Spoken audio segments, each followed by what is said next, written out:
Hello everyone, Manar Adli here for our official podcast for Mint Press News. As part of its war on its neighbors, Israel continues to bomb Lebanon, and virtually the only resistance to this comes from Hezbollah. Hoping to destroy the group once and for all, last September, Israel carried out a successful assassination strike against Hezbollah leader Hassan Nasrallah. Yet the organization was not broken. Now, the U.S. has come up with a new plan to defeat Hezbollah: force it to disarm. Washington has announced a plan to push the only resistance to Israeli aggression in Lebanon to give up their weapons, with the U.S. ambassador reportedly even succeeding in getting the Lebanese government to sign off on the idea, which would mean the Lebanese army foreseeing the action. But what would it be in for Hezbollah? And if Hezbollah were to disarm, would that open the door for another invasion by Israel of the country to capture more Lebanese land? Joining me to discuss the U.S. and Israel's plans for Lebanon is Ghadi Francis. Ghadi is an author, a journalist, and a war correspondent from South Lebanon. She is one of the most principled and incisive voices covering Lebanon in English, although you might find it hard to keep up with her work, as Meta recently suspended her Instagram account. This is her second appearance on the show. Ghadi, welcome back. It's good to be back, Manar, and thank you and all the colleagues in Mint Press for their solidarity with my ban. It feels good to be banned, you know. It's a validation that we're really getting through, our voice is getting through. And in general, the amount of solidarity, and I reached around 1 million people in 10 days. So this tells you that the voice is there and they cannot even silence us anymore. Absolutely. And I think I don't really think that this is a coincidence, considering the timing that you were banned from Instagram. You were taken down. You are one of the most important and viral voices coming out of Lebanon to cover and report on Israel's war on the south of Lebanon. And so there's no question that this was a direct target and attack against you, Ghadi. But, you do have our support, and we will stand with you on social media and, bring you on and allow your voice to not be silenced. And so, as I said in the intro, the United States is pushing a plan to disarm Hezbollah. And in this endeavor, it has the support of the Lebanese government itself in Beirut. What is the U.S. hoping to achieve here? Well, Manar, when we put it like that in this sentence and we highlight it, it may look like it's something new.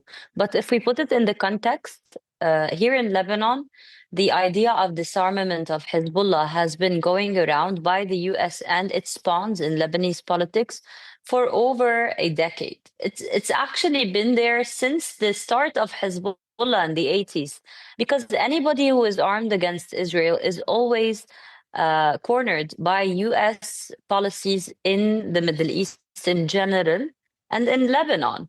And the United States has always been influential in internal Lebanese politics ever since the start and the beginning of Lebanon. The colonial powers, the Western colonial powers, had around half of the Lebanese politics. Now, the new order in Lebanon is to have voices against that, because Lebanon was shaped after the Sykes-Picot in a way to be always with the West. So the idea of disarmament of Hezbollah is it's not the first time that we hear it. Of course, the pressure is more intense, and after the most recent war last year, it has echoes inside Lebanese politics. Many of Hezbollah opponents feel empowered because of the assassination of Sayyid Nasrallah and many of the leaders and the full-blown war. But in other terms, you can see it in a different way, that the United States wants what it always wanted, and they think they're reaching better grounds to press in that matter. And yes, they have a government that is all in their favor, in favor of Saudi Arabia and the Americans. The prime minister is obviously totally aligned, or I can unapologetically say he's a pawn, because right now, today, and every day, people in Lebanon, Lebanese citizens, civilians, families, children, people are being killed, and drones are flying above our heads. and the invasion is ongoing one way or the other because Israel is expanding its places on the Lebanese soil in South Lebanon, and you can't see one statement from the prime minister, or if they have a statement, it's like a shy statement, whereas um, his whole force right now and his whole policy is how to further escalate the tension with Hezbollah, whether it's Hezbollah as a group or as politicians, or even now it's gone down to activists. Trying to imprison someone, trying to make some of the non-governmental organizations that are just cultural organizations, trying to make them illegal and so on. So we are living in the times where the government is totally pro Saudi Arabia, pro the United States of America. But on the ground, Hezbollah wasn't armed by these. It wasn't given power by these. It wasn't founded by these. And on the contrary, it has always been on the other side and has always fought such pressure. So this will tell you, yes, there is tension. The tension is escalating in the internal front, in the local politics in Lebanon. Yes, this is unquestionable. But it doesn't really change the facts that they have tens of thousands of militants. Hezbollah Sayyid Nasrallah used to say, we have 100,000 fighters. So after this war, it's a known fact that around 10,000 were injured and killed, 10 to 15,000. So there's another 70,000, to say the least, that's still there. This is aside from the recruitment, the new recruitment and so on. So where have they gone? Have they evaporated? No. Or to speak about the arms, the disarmament can happen only after certain concessions are made from the Israeli part. This has always been what Hezbollah says, even in 2005, 2006, 2007, even when Nasrallah was alive. They used to say, we are not going to hand our weapons unless there will be they call it in Arabic, the strategia a strategy of defense for the country, which the people of South Lebanon know for good and for real that they will be protected, that the soil of Lebanon will be protected, because the resistance in Lebanon came as a reaction, Manar. Because before there was a resistance, there was an occupation in South Lebanon, and there were Israelis and Israeli forces ruling and oppressing people of Lebanon. So now, when we want to speak about disarmament of Hezbollah locally, there's something that has to come before. We have to free our whole land. There are many checkpoints or many places in the borderline, the southern borderline, where Israel is still there and still expanding. And we have to give concessions and give insurance to the people that they will not be striked. This hasn't stopped. This is why it's just like throwing around a hot potato, but on the ground, there's nothing that's making sense. And you just presented to us that this is obviously not a new pressure to disarm Hezbollah by the United States and Israel. And, you know, Israel has been targeting and attacking Lebanon for a very, very long time. And it sounds like the government of Lebanon, there's a chokehold on it by the US, by the Saudi government, and by the Israelis. So how realistic is it that Hezbollah would actually disarm? And if they are refusing, which they are, would the Lebanese government or military actually take action? And I don't want to give you too many things to answer at once, but like, if that were to happen, would we witness a civil war inside of Lebanon? Well, even this kind of scenario has been played in the Lebanese past, because we have been on that front ever since the Palestine was taken, ever since the occupation started and something called Israel was planted on our borders. Since day one, in 1948, the first massacre happened in Hula, a southern town. Today, a massacre happened. In the most recent war, a massacre happened in Hula again. So this has played out, all the scenarios have played out. I will take you back to the year 1982. When the Israelis invaded Lebanon, they reached to Beirut. And after they were able to make many victories, there was in power a president that's pro-Israel, an army, half of the army was pro-Israel, and a PM that was pro-Israel. And there were people who were wanting to normalize, and there were actually it's designated as May 17th convention in Lebanon. It was an actual normalization deal, a total giving up deal with the Israelis. That happened in the Lebanese history, but that was turned over again by the Lebanese people. So we have reached in our past places that were even worse than what we are talking about today.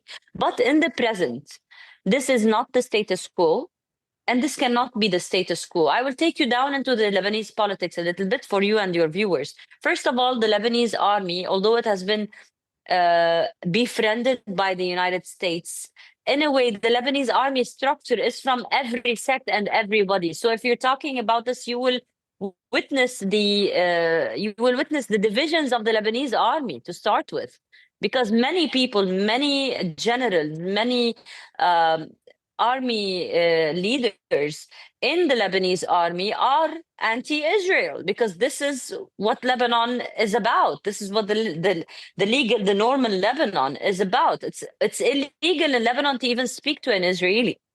This is how we were brought up, and this is how these army leaders have been brought up. Second of all, the actual man in charge today, the general leader of the army, Rodolphe Heikel, has been obviously and vocally opposing any clash with other Lebanese parties. And they say, and he's already said, you will not drive the Lebanese army into confrontations with Lebanese people. So this is what we've been witnessing on the ground. Thirdly, and I want to take you down to the ground reporting that I've been doing in the south of Lebanon. I've been giving the permits by the Lebanese army, and every town I go in the borderline, there is presence of the Lebanese army, although it's not strong enough. Their presence is empowered on Lebanese soil because of the sacrifices of the Lebanese resistance. So on the ground, regardless of the politics, there is an intertwined organic relationship between Hezb, Lebanese army, and Lebanese citizens of the South. And this has been started for more than 2 decades. This has been implemented by many leaderships. But in case that happens, in case they will go into the disarmament of Hezbollah, now let's speak about politics. If you have a group that is, they have the most votes in every parliamentary elections. We're talking about Hezb. They have the biggest bloc in the parliament. And they have hundreds of thousands of Lebanese that vote for them, that want them. And they have weapons. If they were to give concessions and negotiations, they would rule Lebanon. If they choose today in politics to hand their weapons, what would they take in return? Just to think about it. If they really make the concession, if they really do give up their weapons, they will be given everything they want in the Lebanese politics. But this is not their ideology. I mean, fortunately for the people of the South, this is not their ideology up until now. And the leaders of Hezb, whether it's Sheikh Naim Qasim or Haj Muhammad Raad, which is the head of the parliamentary bloc, or anybody that is speaking on behalf or representing Hezb right now, they're all saying, you can take our souls before you touch our weapons.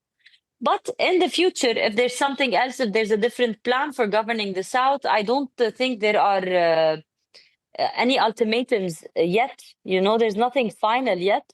But maybe the politics can be creative, and there would be some kind of shuffling of powers if and only if, and this is what they're saying, the reconstruction of the South is done, because you have over 100,000 homes that have been destroyed. So if you reconstruct as a government, you reconstruct the South, you empower the army enough to protect the people of the South, you give concessions, and the United States can give us valid insurance that the Israelis will not invade or hit again, then and only then we would give our weapons. This is what they're saying. But meanwhile, you have Tom Barak, the U.S. envoy in the region, and he says, we cannot promise you anything from the Israeli part. Israel, he says it, in interviews, Israel can strike wherever they want. Sykes-Picot is done. Israel can do whatever they want, and wherever they feel the danger, they can strike. Israel striked Qatar. Israel striked Iran. Israel strikes Yemen, strikes Syria. Wherever they want, they strike. So in the meanwhile, there's nothing to really tell the people of the South or Hezb or the Lebanese people in general. There's nothing that would ensure that the next day of no weapons will be the day of an invasion and a genocide, because we are speaking about a regime that starves children to death, that kills journalists and doctors, that actually we don't know, we have no idea about the doctors that have been abducted from Gaza. One of them died after being raped, Khalid al-Barsh. So we are not talking about a regime that respects any kind of human or international law. What concessions can who give us as Lebanese before they tell us to disarm ourselves? And who would protect the people of Lebanon and the people of South from a full-on invasion and bombing if it weren't for these kind of unequal but still respectable deterrents? Absolutely. I mean, Hezbollah has so much support on the ground inside of Lebanon. And like you said, they hold the largest seat inside of parliament. And history has shown us that whenever Israel agrees, Israel makes the agreement or another party makes an agreement for some sort of ceasefire or disarmament, Israel goes on to attack and commit grave massacres. I mean, we have the example of 1982, you mentioned, and after an Israeli invasion, the Palestinian Liberation Organization agreed to lay down its arms as part of a treaty. And once they did that, the Israeli military carried out the Sabra and Shatila massacres, killing thousands of people. We also saw what happened in Libya after Colonel Gaddafi agreed to destroy his weapons of mass destruction. And the United States ended up, through NATO, bombing Libya and turning it into a failed state and dragging his body through the streets after, cutting him open with a machete. Like, it was just disturbing violence. So I think a lot of people would agree that the United States and Israel both don't really have a history of respecting human rights for them to be trusted. And right now, inside of Lebanon, I want to hear more about what the current state of Israel's presence inside of Lebanon, because I think a lot of people are under the impression that there's some sort of ceasefire. But we both know that that's really not the case. Can you tell us, what are people in South Lebanon experiencing right now? There's a one-sided ceasefire, Manar. Yeah. The Lebanese part is not attacking, although they can. They're not hitting, not with rockets, not with shells, not with missiles. They're doing nothing. Hezbollah is really respecting a kind of ceasefire from that part, because every drone that flies above Beirut can be hunted down. And every militant Israeli soldier that is present on the Lebanese borders can be hunted down. They have that ability, but they're not doing anything. But on the other hand, the Israelis every day kill someone, every day. Today, I don't know when this interview would be aired, but today, one of the pager attack injured people. He's blind because of the pager attack. Him and his wife drives because he can't drive after he was blinded by the Israeli attack. They were going to get their children from school and they were bombed together in the middle of the day, in the middle of the road with a buzzing street. Yesterday or the day before, inside another town, there was an attack on a man. They say he's a Hezbollah militant, but meanwhile, 10 other people were injured because he was attacked in the middle of the day in the middle of the road. And even if he's a militant, according to the international law, you cannot hit him unless it's in a war. So you cannot go on killing people and saying they are Hezbollah. This is a breach of the international law. Since the day of the ceasefire till date, more than 5,000 times there have been a breach. Today, we refuse to call it a breach of the ceasefire. It's an actual attack. They are attacking people. Last week, or around 10 days ago, they killed they targeted the whole family. The father died. 2 toddler twins died, and a 7-year-old girl died. The only survivor is the mother and one of the kids that is in a severe condition right now. And they said they were, oh, sorry, by mistake, we were killing someone passing by. They are empowered to do anything around Lebanon, because unfortunately not the world is not stopping them. The Lebanese government is not speaking about it, because the Lebanese government has been placed there to do that, to make further pressure on Hezb and on the resistance. But the breaches are there, the killings are there. And if we want to talk about their presence on the ground at the borders, during the war, 66 days of war, 57 days of actual combat, they weren't able to stay on 1 acre of land in Lebanon. Not on 1 acre, on 1 meter of land in Lebanon. From the west to the east, the whole borderline between South Lebanon and occupied Palestine was not taken. The Israelis continued to try to invade, and they continued to fail.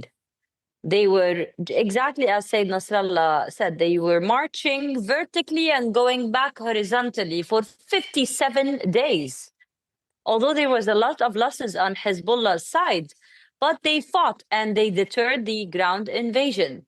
After that so-called ceasefire, because there is a respect to the so-called ceasefire and Hezbollah didn't fight anymore, they were able to take 5 points on 5 mountains, which are today 12.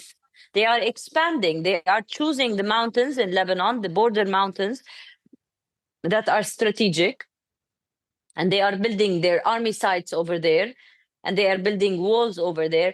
And in the southernmost border villages, every time they want to do anything, sometimes you are sitting in a cafe in Ait al-Shab and you get some artilleries or some threats. Sometimes you might be just passing by in Ait Taroun, and a drone will come just next to you and talks to you and tells you, bring down the window. They have some speakers with them. They are attacking the human life in the border villages, and they are trying to tell everyone, you're not safe here, go away. But the Lebanese resilience and resistance, which they would never understand, is that people are staying there.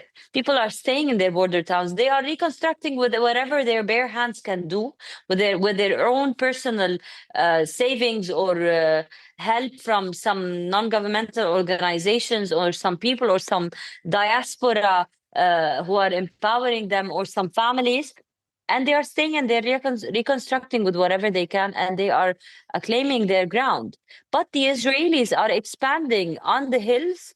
They are expanding their kinds of attacks. And there is not one day in Lebanon, since that ceasefire, not one day without an attack, not one day without drones penetrating our airspace, not one day without our seas being penetrated as well. They abducted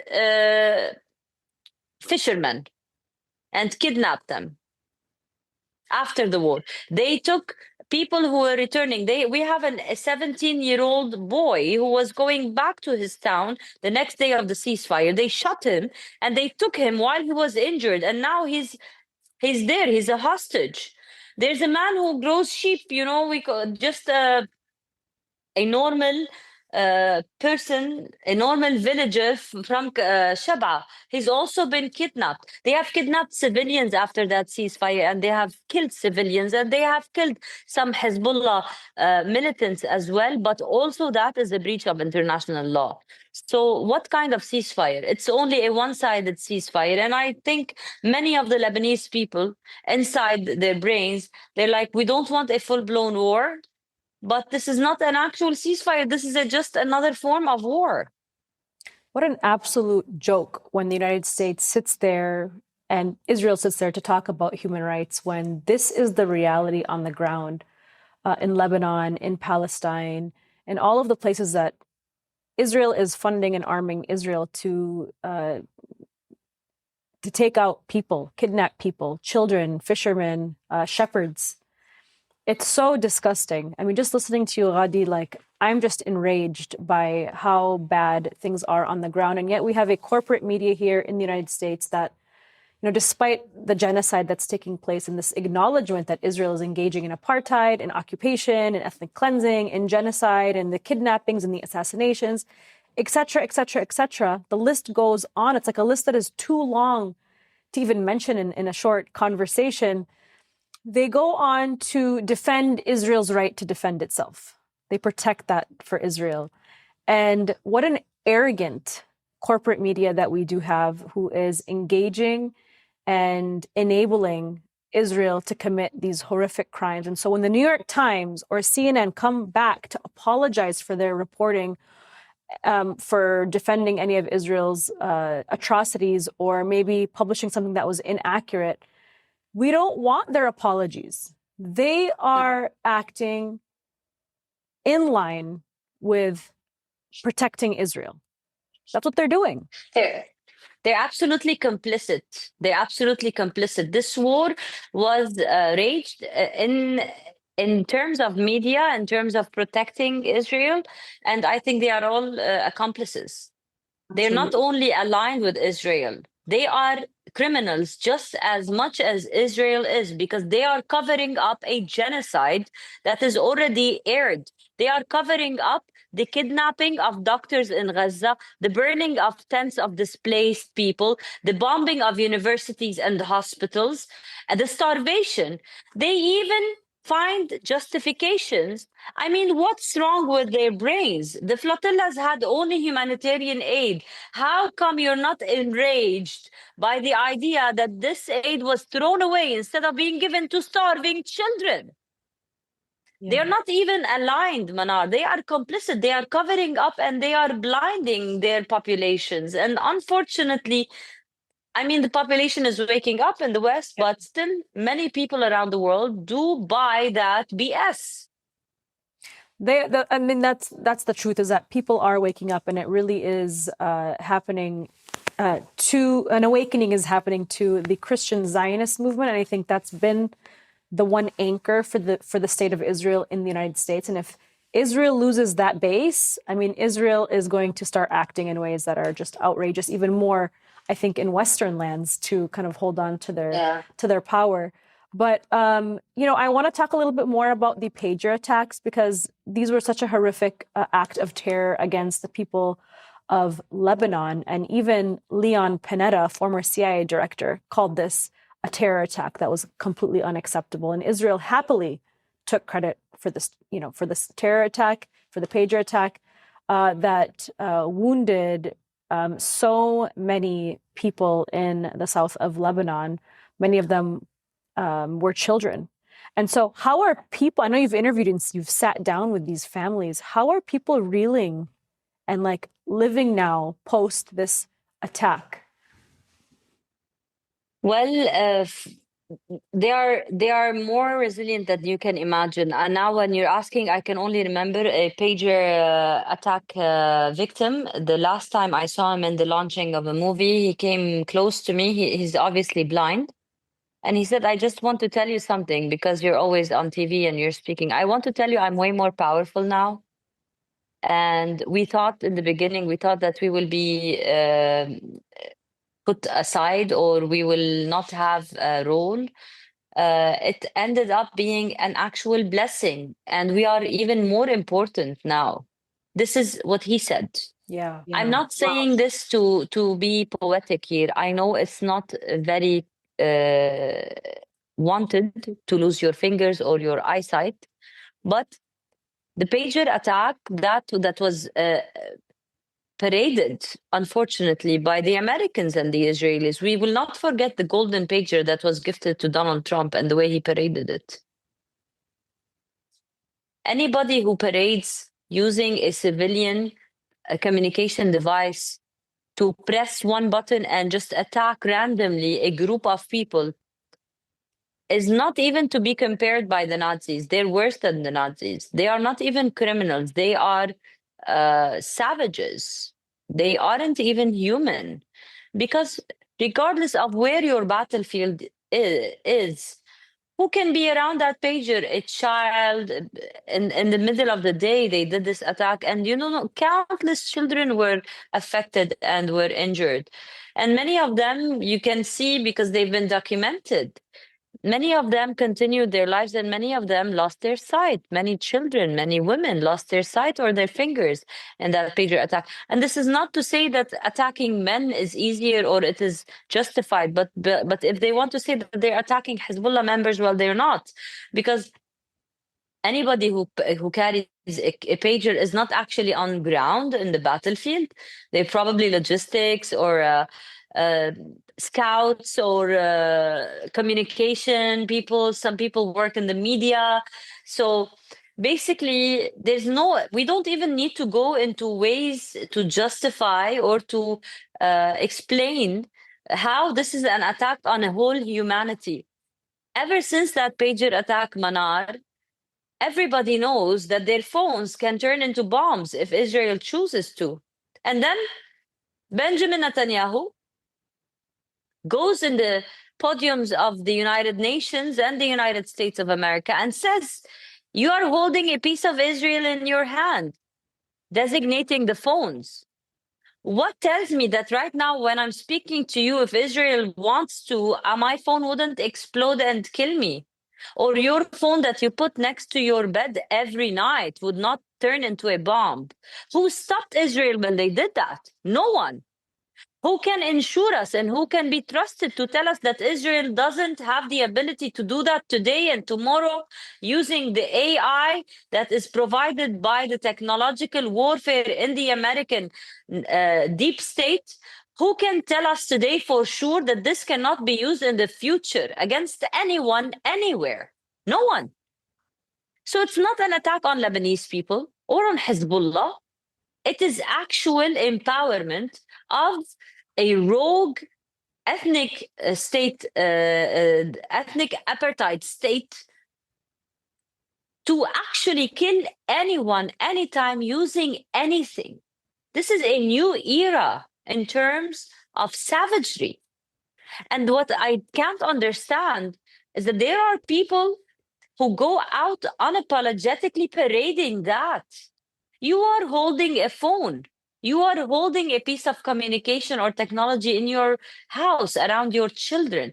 Are you saying it is okay for anyone or your enemy to use it to attack anywhere? I mean, we are talking about the Americans that used to question Avril Haines when the Biden administration came in. I remember that. They used to question and interrogate people who are going to hold positions in the CIA and so on because of their massacres while fighting Qaeda. They used to say, well, you attacked bin Laden and there were children in the other room.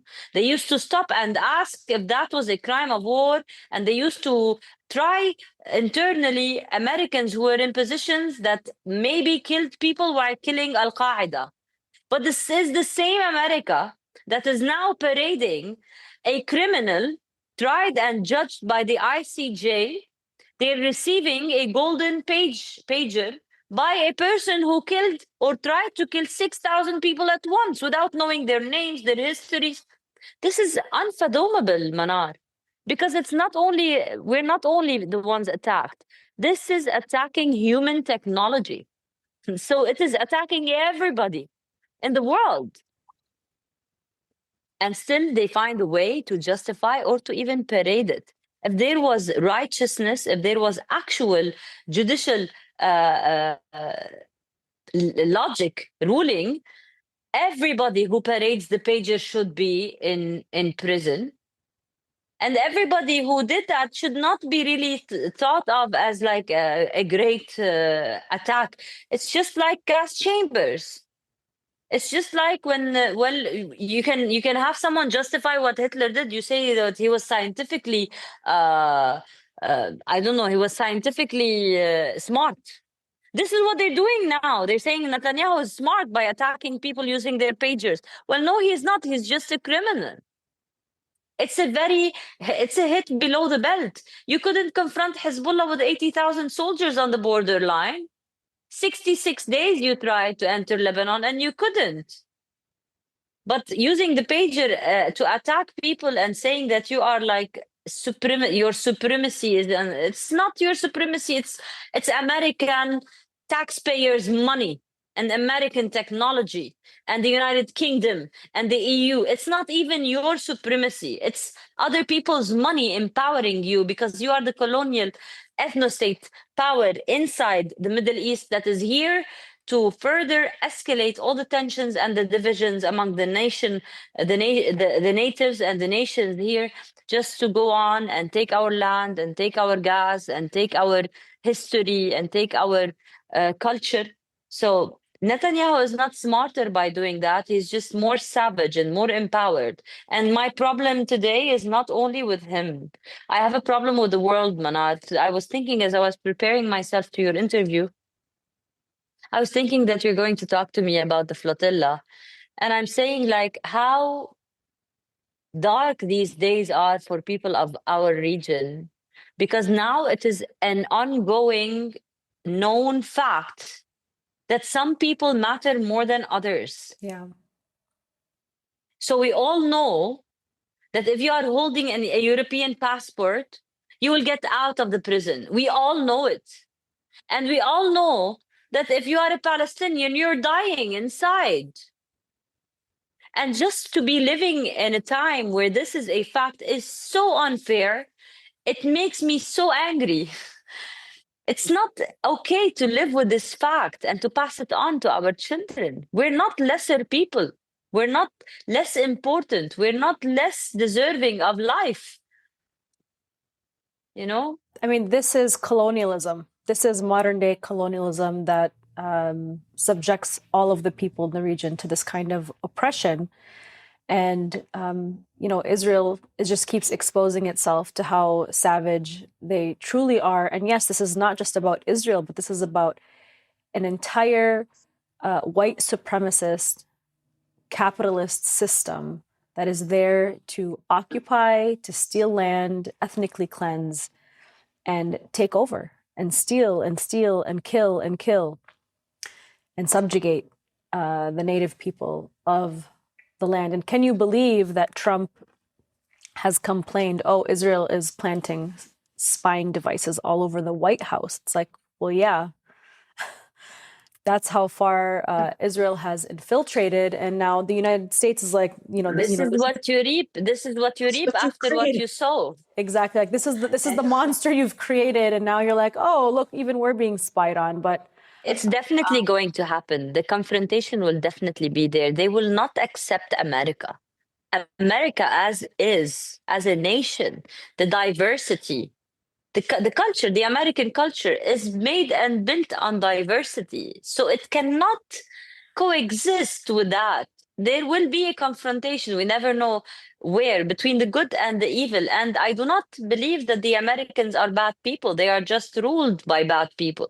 Of course, yeah. I mean, most Americans, if they truly knew what Israel was doing, I mean, I don't think even an iota, not even a single American would support the U.S.-Israel relationship.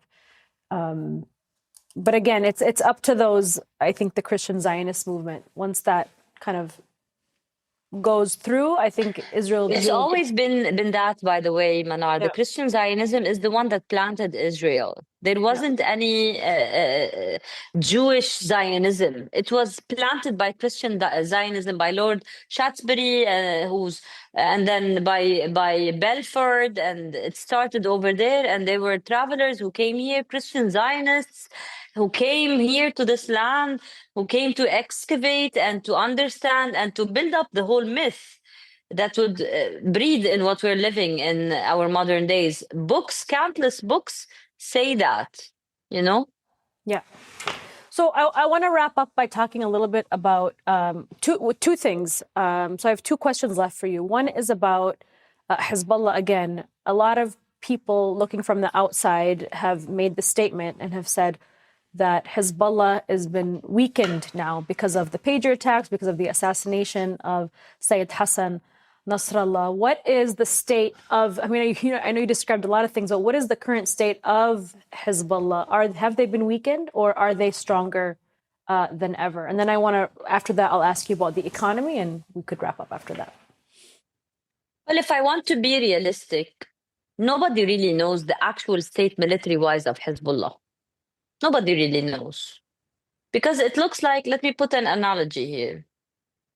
If there were two fighters fighting in like a kickboxing round, and one of them wasn't defeated, he was still had a pulse and was able to finish the match like equally, and then disappeared. And then while he's off, he's being trained, he's being I don't know, receiving medical attention. You still didn't see him again in the battlefield or in the ring again. So you don't know if he's come back stronger, angrier, better, or defeated. Hezbollah has been laying low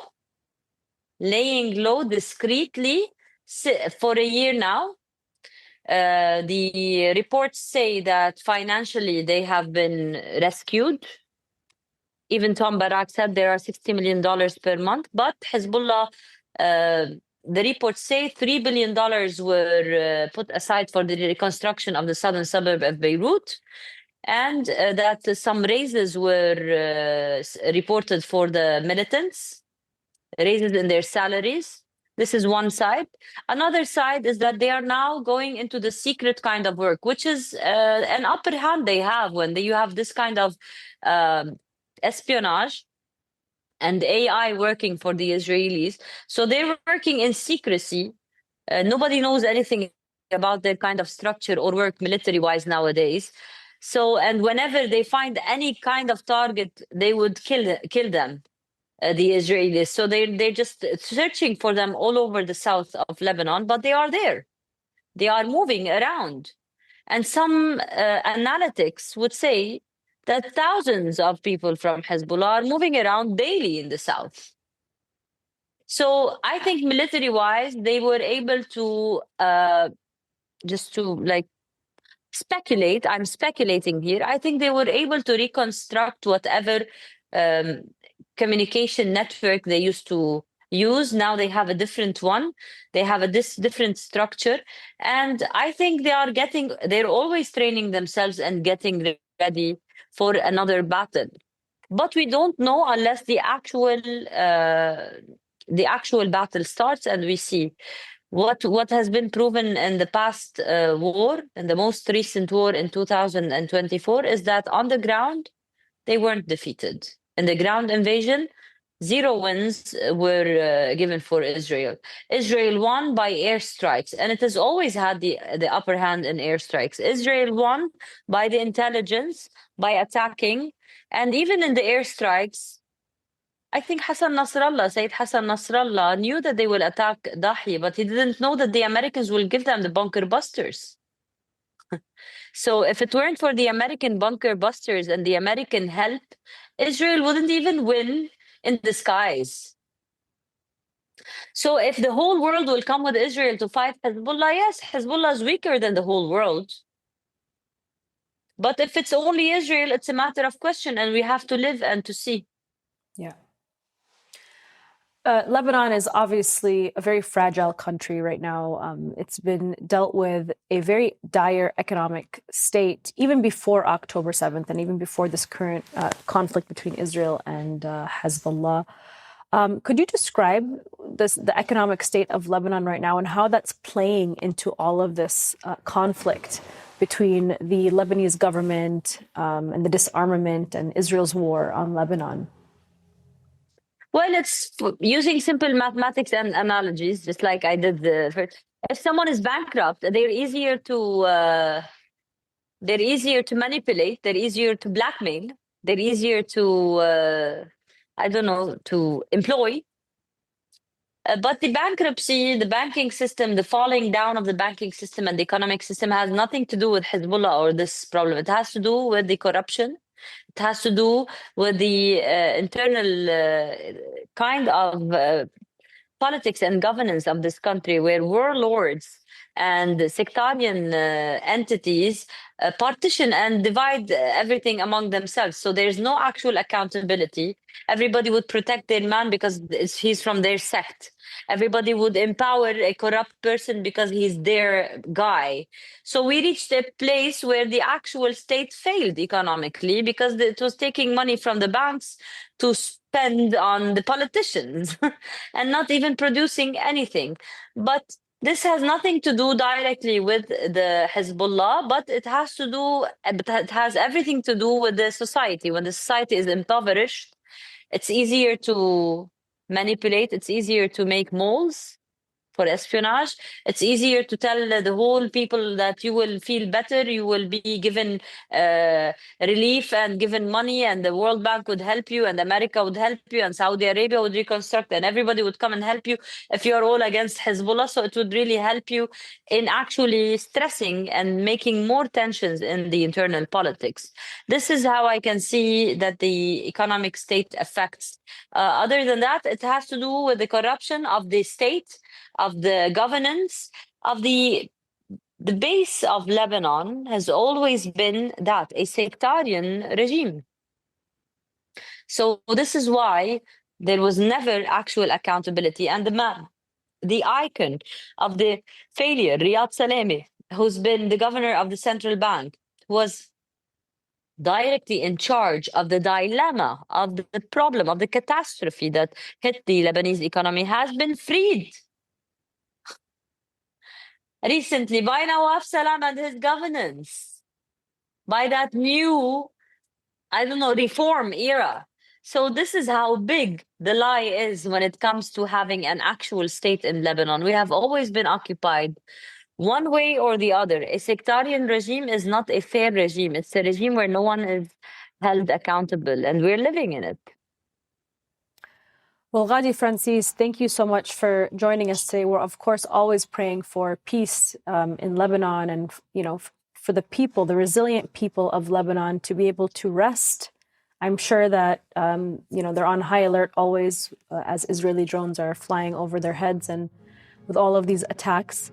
But we thank you for your bravery and for your courage and for your voice. I'm sure that's why Meta took down your page of over 400,000 followers. We stand with you, we support you, and we encourage everybody to follow your new page up on Instagram today. Thank you so much. Thank you, Manaj.